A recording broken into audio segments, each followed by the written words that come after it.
Estudo 30. O orgulho e a humildade. O Evangelho segundo o Espiritismo, capítulo 7, item 11.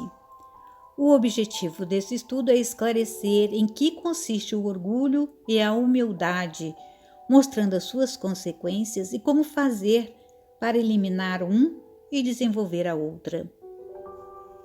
Essa mensagem do item 11 no Evangelho segundo o Espiritismo foi ditada pelo Espírito Lacordaire em 1863 em Constantino. Vamos à leitura desse item. Que a paz do Senhor seja convosco, meus caros amigos. Venho até vós para vos encorajar a seguir o bom caminho. Aos pobres espíritos que antigamente habitaram a terra, Deus dá a missão de vir vos esclarecer. Bendito seja pela graça que nos concede em poder ajudar o vosso adiantamento.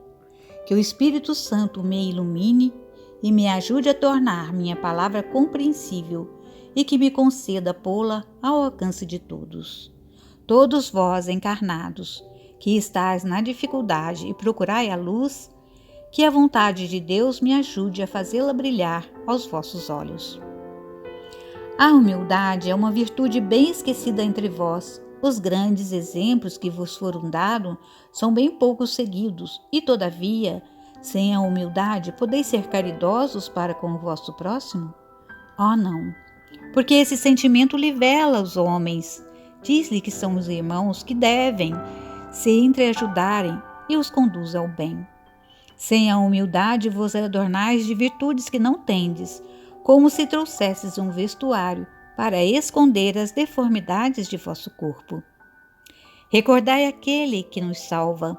Recordai sua humildade que o fez tão grande e o colocou acima de todos os profetas.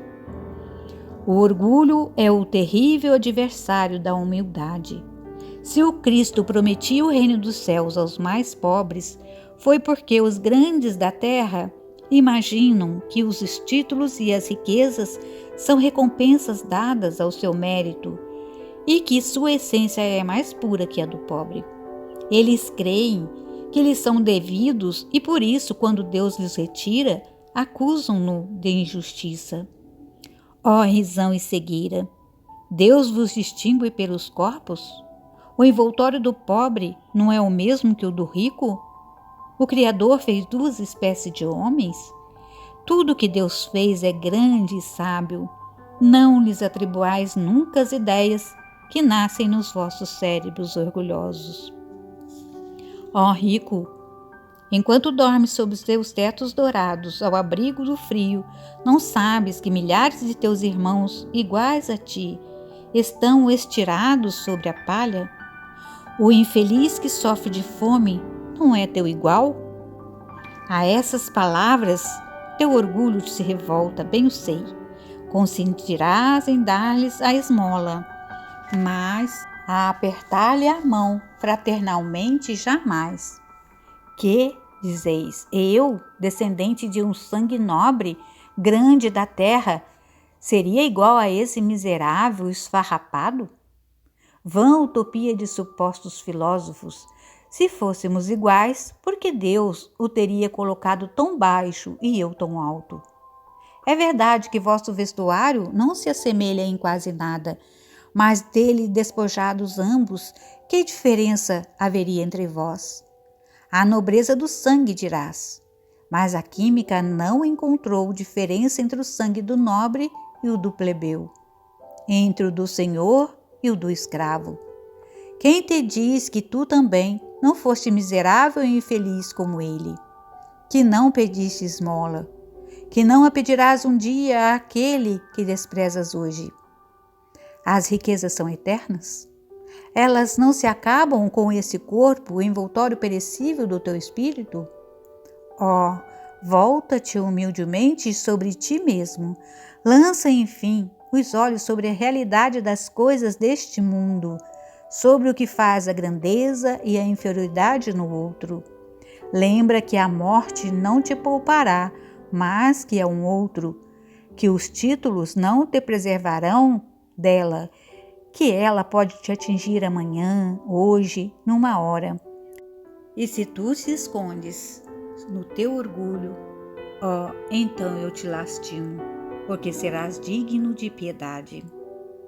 Orgulhosos, que eres antes de serdes nobres e poderosos, talvez estivesses mais baixo que o último de vossos criados.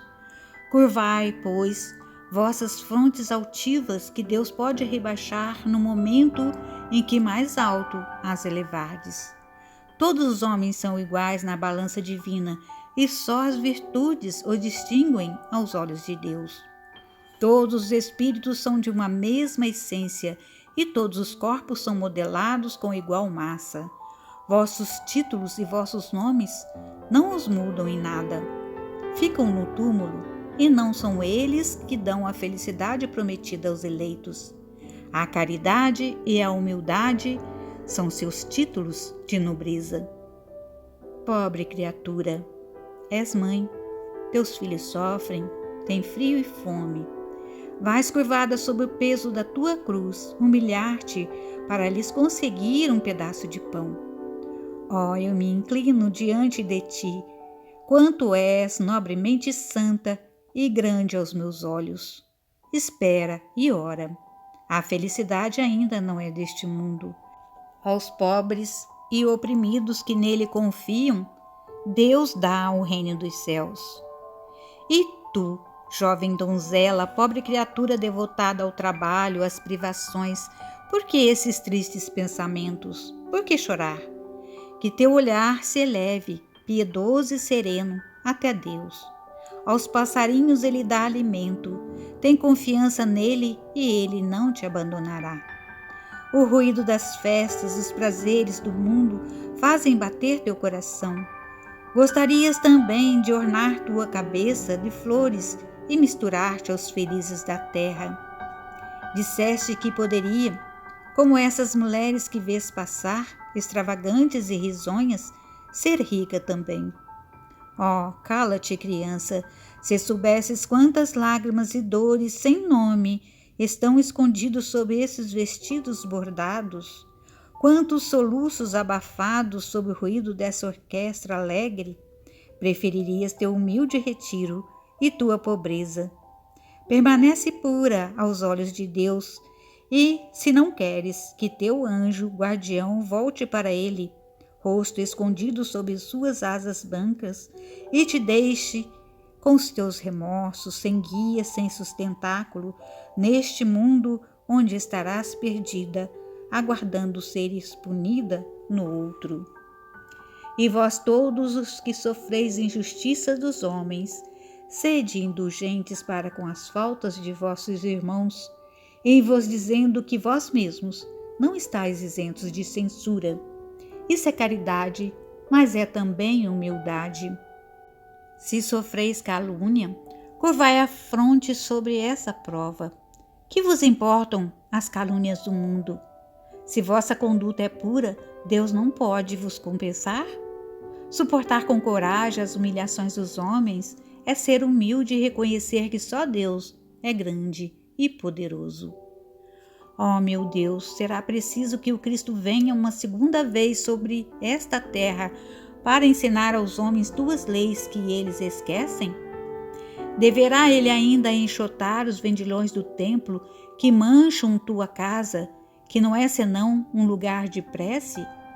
E quem sabe, homens, se Deus vos concedesse essa graça, talvez o renegarias como outrora. Vós o chamareis blasfemador, porque ele humilharia o orgulho dos fariseus modernos. Talvez os farias recomeçar o caminho do Gólgota. Quando Moisés foi sobre o monte Sinai receber os mandamentos de Deus, o povo de Israel, entregue a si mesmo, abandonou o verdadeiro Deus. Homens e mulheres deram seu ouro e suas joias para um ídolo que adorassem. Homens civilizados, fazeis como eles. O Cristo vos deixou sua doutrina, vos deu exemplos de todas as virtudes e abandonastes exemplos e preceitos. Cada um de vós, com as suas paixões, fizeste um Deus ao vosso gosto.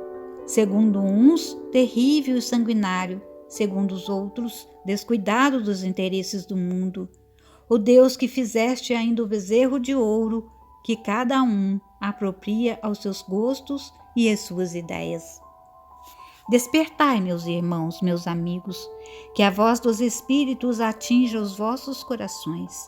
Sede generosos e caridosos sem ostentação, quer dizer, fazei o bem com humildade. Que cada um destrua pouco a pouco os altares erguidos ao orgulho. Numa palavra, sede verdadeiros cristãos e tereis o reino da verdade. Não duvideis mais da bondade de Deus quando dela vos dá tantas provas. Viemos preparar os caminhos para o cumprimento das profecias. Quando o Senhor vos der uma manifestação mais radiosa de sua clemência, que o enviado celeste não encontre mais em vós senão uma grande família. Que vossos corações brandos e humildes sejam dignos de ouvirem a palavra divina que ele virá vos trazer. Que o eleito não encontre sobre seu caminho senão as palmas depositadas pelo vosso retorno ao bem, à caridade, à fraternidade, e então o vosso mundo se tornará o paraíso terrestre. Mas se permanecerdes insensíveis à voz dos Espíritos, enviados para depurar, renovar vossa sociedade civilizada, rica em ciência e todavia tão pobre em bons sentimentos, não vos restará mais senão chorar e gemer sobre vossa sorte. Mas não será assim. Retornai a Deus vosso Pai, e então nós todos, que houvermos servido ao cumprimento da sua vontade, entoaremos o cântico de ação de graças para agradecer ao Senhor por sua inesgotável bondade e para glorificá-lo em todos os séculos dos séculos. Assim seja. Lacordaire, Constantina, 1863. Muito lindo essa instrução do Espírito Lacordaire. Vamos então tentar entender esse texto. Como nós podemos definir a humildade, né? É a virtude que nivela todos os homens, eliminando a falsa ideia de superioridade de uns frente aos outros, propiciando o progresso espiritual que os aproxima de Deus. A humildade é uma virtude bem esquecida entre nós. Podemos ser caridosos com o próximo sem a humildade? Não podemos, pois esse sentimento nos diz que somos todos irmãos e que devemos nos ajudar uns aos outros. Assim, nos conduziremos ao bem. Sem a humildade, nos cobrimos de virtudes que não temos. É como se usássemos um vestuário para cobrir uma deformidade do corpo. Relembrando o texto que lemos. Então, é possível sermos humildes sendo orgulhosos? É claro que não, né? A humildade nos eleva moralmente, possibilitando-nos um progresso mais rápido, enquanto que o orgulho representa um grande obstáculo a essa caminhada. O orgulho é o terrível adversário da humildade. Pode haver humildade na riqueza? Claro, sim, pode haver. A riqueza por si só não é um mal. Torna-se boa ou ruim conforme a utilidade que lhe damos. O importante é que não inspire orgulho e nem cause obstáculo ao desenvolvimento moral. A riqueza nos leva à tentação e à fascinação, mas quando orientada pela humildade, regulada com critério e moderação, torna-se origem de um grande bem. As consequências do orgulho quais são? São os transtornos na vida social, rivalidade das classes, dos povos, intrigas, ódios, guerras, etc. É a imperfeição que bloqueia o progresso do espírito e o leva a assumir débitos cujo resgate é doloroso e transcende a encarnação presente. O orgulho tem coberto de sangue e ruínas este mundo e é ainda ele que origina os nossos padecimentos de além-túmulo. Por que existe o orgulho, né? Ele existe em decorrência da ignorância dos reais valores da vida, que leva o homem a pensar egoisticamente na sua realização pessoal e a tratar com desprezo os seus semelhantes. De todos os males, o orgulho é o mais terrível, pois deixa sua passagem os germes de quase todos os vícios. A inteligência, desprovida do suporte moral do Evangelho, gera sentimento presunçoso de superioridade, levando, consequentemente, à insubmissão a Deus. Chegamos então à conclusão que o orgulho é a ignorância dos reais valores da vida, constituindo-se veneno que anula as ações nobres dos que buscam o progresso espiritual. A humildade é uma virtude que nivela os homens e os eleva moralmente aos olhos de Deus. Muita paz, meus irmãos. Que Jesus nos abençoe e que possamos estar novamente juntos no próximo estudo. Que assim seja.